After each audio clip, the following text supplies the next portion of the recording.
Oke, Cak. Got it. Dan beberapa teman juga yang aku lihat, teman-teman Advent yang kalau misalnya aku ngelihat story-nya, yang aku connected di Instagram, itu memperlihatkan sekali cara hidup sehat, gitu ya. Jadi, aku di sini mau bilang, aku respect banget sama teman-teman Advent. Itu satu. Nah, pun demikian, jadi Ocha tuh dulu kemarin-kemarin emang sering banget sharing tentang makanan sehat, kegiatan-kegiatan yang baik gitu buat kesehatan. Tapi aku cuman kayak oke, cukup tahu ya, oke, ya good, that's good for you, but maybe not for me, gitu-gitu loh, yang masih ya oke, masih gitu-gitu aja kan. Sampai satu ketika, aduh bukunya jauh di tempat tidur. Jadi aku tuh baca satu buku, judulnya tuh Filosofi Teras by Henry Manampiring.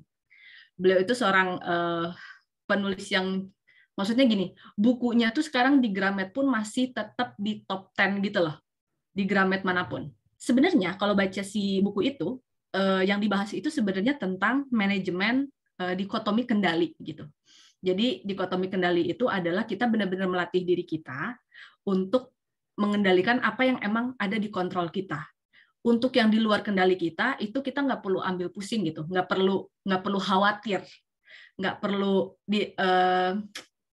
dianggap satu problem yang besar gitu, karena itu udah di luar kendali kita nggak bisa ngapa-ngapain, kurang lebih gitu ya. Bab-bab awal sampai bab 6, pokoknya mostly itu ngomongin kayak gitu, tapi dengan detail. Tapi ada satu bagian yang ngebahas tentang kesehatan. Dia ngomong gini, bahwa hidup itu makan itu untuk hidup, tapi hidup itu bukan untuk makan. Jadi maksudnya gini, kita memang butuh makan untuk hidup, tapi yang penting itu adalah hidupnya, bukan makannya gitu. Nah, sementara yang terjadi kenyataan sekarang adalah kita itu hidup untuk makan. Jadi pokoknya yang puas buat kita, buat selera kita, itu yang kita makan. Aku juga masih gitu istilahnya, tapi kalimat itu tuh ya, ketika dia sampaikan lagi bahwa ketika kita makan sesuatu, lidah kita merasa nikmat, belum tentu pencernaan kita tuh merasakan yang sama gitu, merasakan nikmat juga. Tapi kalau misalnya kita mendahulukan apa yang penting buat pencernaan, no matter, nggak peduli di lidah tuh rasanya seperti apa. Jadi benar-benar mengutamakan manfaat dari buat tubuh. Entah kenapa ya, kalimat itu tuh power banget buat aku gitu. Di tengah kemarin-kemarin banyak teman-teman yang aku lihat termasuk Ocha gitu, tapi aku kayak masih sambil lalu gitu. Tapi entah kenapa si perikop itu tuh sangat sangat power gitu buat aku, sampai akhirnya nggak tahu, kemarin kita ngobrol-ngobrol aja gitu kan di grup antara aku, Ocha, Ellen, Alden. Terus tiba-tiba Ellen tuh bilang catering sehat gimana sih, terus aku jadi kepikiran, iya catering sehat ya, coba kali. Terus Ocha langsung ngasih kontaknya gitu, yang Ocha pernah catering di situ. Terus aku nggak tahu ini impulsif atau gimana, tapi aku bisa bilang memang begitu aku baca si buku itu, ingatan-ingatan aku tentang apa yang aku baca, apa yang aku tahu tentang kesehatan tuh muncul, jadi muncul kegelisahan tersendiri gitu di aku teh. Ada kegelisahan dan nggak tahu ya, ketika akhirnya dalam pembicaraan itu di grup, aku pun jadi berusaha untuk gerak cepat gitu. Udah ngapain lagi ditunda gitu, toh aku pun kalau misalnya makan siang teman-teman, aku tuh pesan online kan, pesan online tuh butuh waktu dan seringkali juga aku bingung gitu buat makan apa. Akhirnya ya udah aku, iyalah daripada makan siang aku juga bingung kan mau makan apa, akhirnya aku pesen lah di situ dan berjalan sampai sekarang. Jadi aku bersyukur sih, ini jadi kayak satu journey aja yang baru buat aku. Mungkin buat teman-teman yang udah melakukan hidup sehat itu keren banget. Jadi motivasi juga sih, penyemangat buat aku. Aku berdoa sih ini nggak cuma jadi semangat di awal, tapi semoga ini jadi start yang bagus untuk aku menghargai kesehatan yang Tuhan udah kasih. Gitu aja sih dari aku. Wah, aku panjang sekali, hampir 8:30. Ada yang mau bagian lagi, teman-teman? Anyone? Oke, tampaknya sudah tidak ada yang mau memberikan kesaksian. Nanti mungkin teman-teman bisa kesaksian langsung atau menambahkan saat sharing ya. Kalau gitu, aku langsung serahin aja ke Ocha. Silakan, Ca. Ya, selamat malam. Malam. Biar ada suaranya. Jelas nggak? Jelas. Oke.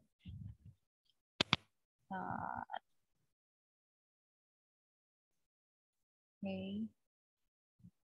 Sebelum kita memulai, mungkin kalau yang nggak bawa Alkitab secara langsung boleh dibuka ke web ataupun apapun kalau mau baca bareng sama kita. Kalau nggak bisa juga it's okay. Yang available aja yang boleh yang baca Alkitab bareng-bareng. Tapi sebelumnya kita sama-sama berdoa dulu. Mari kita berdoa. Tuhan Yesus yang bertata di dalam kerajaan surga, kami mohon tuntunan-Mu untuk membimbing kami supaya kebenaran yang akan kami pelajari berasal dari Engkau. Bantu kami untuk memahami ya Tuhan, biar Roh Kudus-Mu yang berbicara kepada kami. Kami nggak tahu apa-apa, kami mau belajar, kiranya Engkau yang membukakan setiap jalan buat kami, supaya kami yang tidak tahu ini dapat menjadi tahu dan dapat menjalani dan mempraktekkan segala kebenaran yang Kau ajarkan kepada kami. Berkati teman-teman kami yang belum join pada saat ini, kami rindu kalau di pertemuan selanjutnya kami bisa bertemu kembali, saling sharing, mempelajari kebenaran-Mu. Terima kasih ya Bapak, kiranya Engkau semakin ditinggikan di atas segalanya, di dalam nama Tuhan Yesus Kristus kami berdoa dan mengucap syukur. Amin. Oke, siapa nih yang nggak bisa baca? Kayaknya nggak bisa baca biar biasanya jumlahnya nggak sebanyak yang bisa baca. Alden masih belum bisa. Kok Ferry bisa kok? Kok Ferry? Aku skip ya. Aku dengerin aja. Baru sampai soalnya nih. Oke. Ellen udah bisa, Len? Gue juga baru sampai. Oke. Bisa nggak? Mau mandi dulu bentar ya. Oke. Oke, jadi yang bisa cuma aku, Desi, Kak Vera, sama Sofi. Kak Vera bisa, Kak? Bisa. Oke, Kak. Mari kita berarti berempat ya. Sesuai abjad aja. Dimulai dari Desi, bacaan kita hari ini terdapat di dalam Kejadian 38 ayat 1 sampai dengan ke 30. Berhubung ini ceritanya satu perikop, jadi kita mau nggak mau beresin aja ya. Ya. Silakan, Des. Satu ayat, Cak. Gantian aja ya, biar kita konsen. Oke. Oke teman-teman, kita akan baca dari Kejadian 38, judul perikopnya Yehuda dan Tamar. Pada waktu itu, Yehuda meninggalkan saudara-saudaranya dan menumpang pada seorang adulam yang namanya Hira. Di situ Yehuda melihat anak perempuan seorang Kanaan, nama orang itu ialah Syua. Lalu Yehuda kawin dengan perempuan itu dan menghampirinya. Perempuan itu mengandung, lalu melahirkan seorang anak laki-laki dan menamai anak itu Er.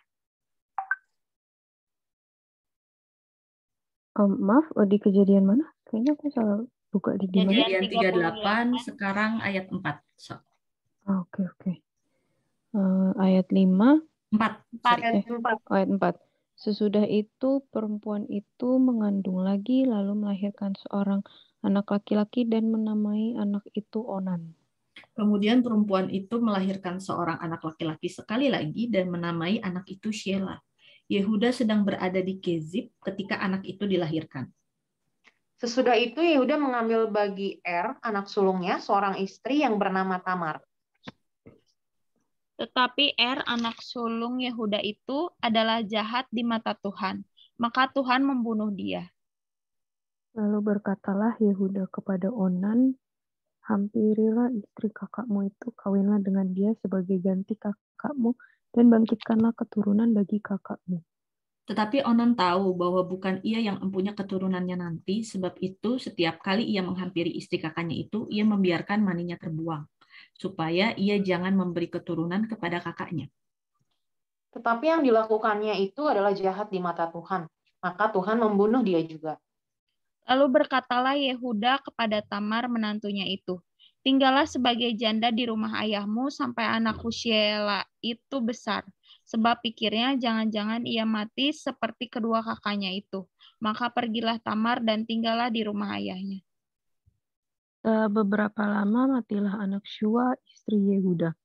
Habis berkabung pergilah Yehuda ke Timna kepada orang-orang yang menggunting bulu domba-dombanya bersama dengan Kira, sahabatnya orang Adulam itu. Ketika dikabarkan kepada Tamar, bapa mertuamu sedang di jalan ke Timna untuk menggunting bulu domba-dombanya. Maka ditanggalkannya lah pakaian kejandaannya, ia bertelekung dan berselubung, lalu pergi duduk di pintu masuk ke Anaim yang di jalan ke Timna, karena dilihatnya bahwa Sheila telah menjadi besar, dan dia tidak diberikan juga kepada Sheila itu untuk menjadi istrinya. Ketika Yehuda melihat dia, disangkanyalah dia seorang perempuan sundal, karena ia menutupi mukanya. Lalu berpalinglah Yehuda mendapatkan perempuan yang di pinggir jalan itu serta berkata, marilah aku mau menghampiri engkau, sebab ia tidak tahu bahwa perempuan itu menantunya. Tanya perempuan itu, apakah yang akan kau berikan kepadaku jika engkau menghampiri aku? Jawabnya, aku akan mengirimkan kepadamu seekor anak kambing dari kambing dombaku, kata perempuan itu. Asal engkau memberikan tanggungannya sampai engkau mengirimkannya kepadaku. Tanyanya, apakah tanggungan yang harus kuberikan kepadamu? Jawab perempuan itu, cap materaimu serta kalungmu dan tongkat yang ada di tanganmu itu. Lalu diberikannya lah semuanya itu kepadanya, maka ia menghampirinya. Perempuan itu mengandung daripadanya. Bangunlah perempuan itu lalu pergi, ditinggalkannya telekungnya dan dikenakannya pula pakaian kejandaannya. Adapun Yehuda, ia mengirimkan anak kambing itu dengan perantaraan sahabatnya, orang Adulam itu, untuk mengambil kembali tanggungannya dari tangan perempuan itu, tetapi perempuan itu tidak dijumpainya lagi. Ia bertanya-tanya di tempat tinggal perempuan itu, di manakah perempuan jalan yang duduk tadinya di pinggir jalan di Enaim itu? Jawab mereka, tidak ada di sini perempuan jalan. Kembalilah ia kepada Yehuda dan berkata, tidak ada kujumpai dia, dan juga orang-orang di tempat itu berkata, tidak ada perempuan jalang di sini. Lalu berkatalah Yehuda, biarlah barang-barang itu dipegangnya, supaya kita jangan menjadi buah olok-olok orang. Sungguhlah anak kambing itu telah kukirimkan, tetapi engkau tidak menjumpai perempuan itu. Sesudah kira-kira 3 bulan, dikabarkanlah kepada Yehuda, Tamar menantumu bersundal bahkan telah mengandung dari persundalannya itu. Lalu kata Yehuda, bawalah perempuan itu supaya dibakar. Waktu dibawa, perempuan itu menyuruh orang kepada mertuanya mengatakan, dari laki-laki yang empunya barang-barang inilah aku mengandung. Juga dikatakannya, periksalah siapa yang empunya cap meterai, serta kalung dan tongkat ini. Yehuda memeriksa barang-barang itu lalu berkata, bukan aku, tetapi perempuan itulah yang benar, karena memang aku tidak memberikan dia kepada Sheila anakku. Dan ia tidak bersetubuh lagi dengan perempuan itu. Pada waktu perempuan itu hendak bersalin, nyatalah ada anak kembar dalam kandungannya. Dan ketika ia bersalin, seorang dari anak itu mengeluarkan tangannya, lalu dipegang oleh bidan, diikatnya dengan benang kirmizi, serta berkata, inilah yang lebih dahulu keluar. Ketika anak itu menarik tangannya kembali, keluarlah saudaranya laki-laki, dan bidan itu berkata, alangkah kuatnya engkau menembus keluar, maka anak itu dinamai Peres. Sesudah itu, keluarlah saudaranya laki-laki yang tangannya telah berikat benang kirmizi itu, lalu kepadanya diberi nama Zerah. Oke. Terima kasih. Mungkin boleh direnungkan dulu ayat ini. Soalnya ini kayak tipu-menipu gitu ya. Mungkin boleh diambil pelajaran yang bisa kita ambil buat diri kita masing-masing, atau boleh di-sharing juga sambil kita mungkin mau cari info dari media lain, boleh. Aku kasih waktu selama 5 menit. Jadi 8.40 ya. Oke.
Oke. Tadi aku ngomong berarti nggak kedengeran ya. Banyak sekali sebenarnya pelajaran yang bisa diambil dari kisah ini. Kalau kita baca nih dari awal ya, di sini disebutkan bahwa ya, ini kejadian setelah yang dia menjual si Yusuf ya. Sebelumnya kejadian Yusuf dijual ke tanah Mesir. Nah, lanjutlah kepada Yehuda yang akhirnya memutuskan untuk meninggalkan saudara-saudaranya. Dan dia menumpang kepada seorang adulam ya di ayat yang pertama, meninggalkan saudara-saudaranya dan menumpang pada seorang adulam yang namanya Hira. Jadi mereka ini kalau kita telusuri, adulam ini adalah seorang suku Kanaan yang sebenarnya beda jenis ya dengan si Yehuda dan Abraham dan keluarganya. Jadi dia memilih untuk meninggalkan saudara-saudaranya dan malah tinggal dengan seorang adulam. Suku adulam yang bernama Hira. Di sini dia menjauhkan dirinya dari kumpulan keluarganya, entah dia merasa bersalah karena menjual adiknya ataupun apapun gitu ya. Yang jelas kondisinya dia meninggalkan adik-adiknya seakan-akan kabur dari perbuatan yang sebelumnya dia lakukan terhadap adiknya si Yusuf. Kemudian enggak cuma itu, dilanjutkan si Yehuda menikah dengan seorang yang bisa dibilang suku lain gitu ya, ke seorang Kanaan ini yang bernama Syuwa. Udah dia meninggalkan keluarganya, kemudian dia menikah dengan yang berbeda suku. Di sini tuh biasanya kalau berbeda suku, mereka menyembah Allah yang berbeda. Ya, karena Abraham menyembah Tuhan gitu ya. Allah suku orang lain bisa menyembah Allah yang lain atau Tuhan yang lain yang mereka anggap lebih benar. Bisa jadi idol, bisa jadi juga berhala atau patung-patung. Nah, kemudian dia menikahi seorang bernama Syuwa dan menghasilkan 3 orang anak. 3 orang anak ini yang pertama bernama Onan, dan Sheila. Kalau mungkin teman-teman familiar dengan kata Onan, yang pertama ini si R ini dia tumbuh menjadi anak yang besar ya. Kemudian si Yehuda menikahkan dengan seorang wanita bernama Tamar. Tapi karena jahat si R-nya, aku nggak tahu jahatnya seperti apa, yang jelas 3 orang anak laki-laki ini dididik tidak dalam lingkungan yang keluarga Yehuda sebelumnya ya, dengan suku dan kebiasaan yang lain seperti yang kita pelajari di ayat-ayat sebelumnya, di pasal-pasal sebelumnya. Biasanya kalau misalnya udah berhubungan dengan suku lain, mereka kebiasaan baiknya hilang. Kebiasaan baik biasanya mudah ditutupi, sedangkan kebiasaan jahat itu lebih signifikan, lebih dominan gitu. Nah, pada saat si Yehuda tinggal di tempat ini, di Adulam, kebiasaannya pun berubah mengikuti kebiasaan orang-orang Adulam. Dan ternyata si ini tumbuh menjadi anak yang jahat. Kemudian karena Tuhan murka, dibunuh ialah si karena kejahatannya kepada Tuhan. Di Kejadian 38 ayat 7 ya.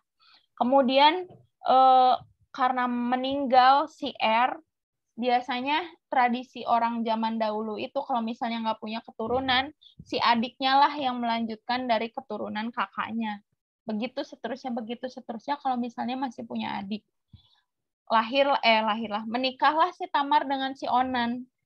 Tapi ternyata si Onan ini dalam hatinya merasa, rugi saya kalau misalnya saya menghasilkan anak buat ini Tamar bersama Tamar, nanti malah melanjutkan keturunan dari kakaknya gitu. Padahal dia sebenarnya tidak, aku nggak tahu ruginya dari segi mana, tapi si Onan ini menyadari bahwa bukan ia yang punya keturunannya nanti, sebab setiap kali ia menghampiri istri tatanya, kakaknya itu, dia melakukan kejadian yang tidak baik ya. Kalau istilah sekarang, disinilah muncul awal mula kata onani gitu. Nah, si Onan ini bersetubuh dengan Tamar, tapi dia mengeluarkan air maninya sehingga tidak terjadi pembuahan ya. Nah, karena itu, hal seperti itu ternyata dipandang tidak baik juga, tidak benar di hadapan Tuhan. Tindakan Onan ini dianggap jahat oleh Tuhan, sehingga akhirnya Tuhan membunuh dia juga. Kita bisa baca itu di ayat yang ke-10. Tetapi yang dilakukan ia itu adalah jahat di mata Tuhan, maka Tuhan membunuh dia juga. Jadi anaknya Yehuda yang kedua mati juga karena dianggap jahat juga ya. Di sini disinggung tentang onannya itu. Onani kalau zaman sekarang muncul kata itu gitu ya. Dan akhirnya si Onan meninggal, si Yehuda di sini merasa, wah takut sekali, anaknya 2 udah meninggal, tinggal 1 nih, si Sheila. Tapi Sheila ini kondisinya pada saat itu masih kecil. Jadi dia memutuskan untuk membuat si Tamar ini pergi gitu ya. Jangan sampai ini anak aku yang terakhir juga mati gitu gara-gara nikah sama si Tamar. Akhirnya Yehuda menyarankan Tamar untuk pergi kembali ke rumah orang tuanya, tapi nanti kalau Sheila ini udah besar, nanti bakal dikasih ke si Tamar lagi.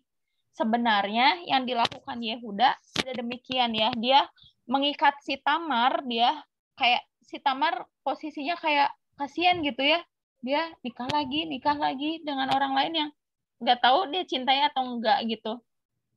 Dan kemudian si Tamar dikirim kembali ke orang tuanya, ke ayahnya, dan dengan harapan si Tamar ini, dia nanti kalau misalnya si Sheila udah besar, bakal dinikahi lagi. Tahu-tahu seiring berjalannya waktu, Sheila sudah besar, dan Tamar ditinggal sama orang tuanya dengan status janda. Jadi si Yehuda ini seakan-akan mengikat si Tamar, tidak boleh menikah dengan yang lain. Tapi anaknya juga, si Sheila tidak diberikan kepada si Tamar gitu. Jadi kayak si Tamar terpaksa menjanda seumur hidup gitu. Tetapi didengarnya lah informasi bahwa si Sheila-nya sudah besar dan tidak diberikan kepada Tamar, sehingga muncullah kekesalan dalam hati si Tamar, sehingga ketika dia dikabarkan bahwa Yehuda akan datang ke daerahnya, dia menyamar ya istilahnya. Kan kalau misalnya berpakaian janda itu mungkin berpakaian kabung ya, tapi di sini katanya diberitahukan bahwa Tamar ini menggunakan pakaian telekung atau cadar dipakai oleh Tamar ya. Mungkin lebih berdandan kali ya dibanding biasanya ya, karena sampai dianggap wanita yang wanita sundal gitu. Nah, ketika Yehuda melihat di ayat yang ke-15, ketika Yehuda melihat dia, disangkanya dia seorang perempuan sundal karena ia menutupi mukanya. Lalu si Yehuda, karena kondisinya pada saat itu si istrinya juga telah meninggal, istri Yehuda telah meninggal, melihat ada wanita seperti itu, dia berniat untuk meniduri. Akhirnya Yehuda bersama dengan wanita itu. Tapi si Tamar juga pinter nih. Dia bilang gini, si Tamar ini pengen ada jaminan gitu. Apakah yang akan kau berikan kepadaku jika engkau menghampiri aku, katanya. Terus jawab si Yehuda, aku akan mengirimkan kepadamu seekor anak kambing dari kambing dombaku, kata perempuan itu. Dia ngejawab, kata si Tamar, asal engkau memberikan tanggungannya sampai engkau mengirimkannya kepadaku. Jadi kayak jaminannya apa gitu. Terus kata si Yehuda, apakah tanggungan yang harus kuberikan kepadamu? Apa nih jaminannya? Terus kata si Tamar, cap materaimu serta kalungmu dan tongkatmu yang ada di tanganmu itu. Jadi diminta cap materai, kalung, dan tongkat. Jadi yang milik si Yehuda. Kalau setahu aku zaman raja-raja dulu, cap itu penting ya. Jadi penanda gitu, absah sesuatu kalau misalnya diberikan cap itu berarti udah mutlak gitu.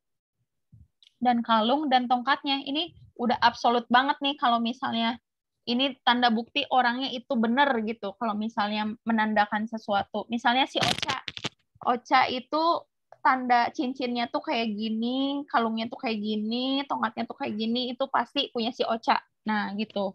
Dan kemudian Yehuda memberikan sesuai dengan yang diminta oleh si Tamar. Dengan kondisi si Yehuda tidak tahu wanita itu adalah si Tamar.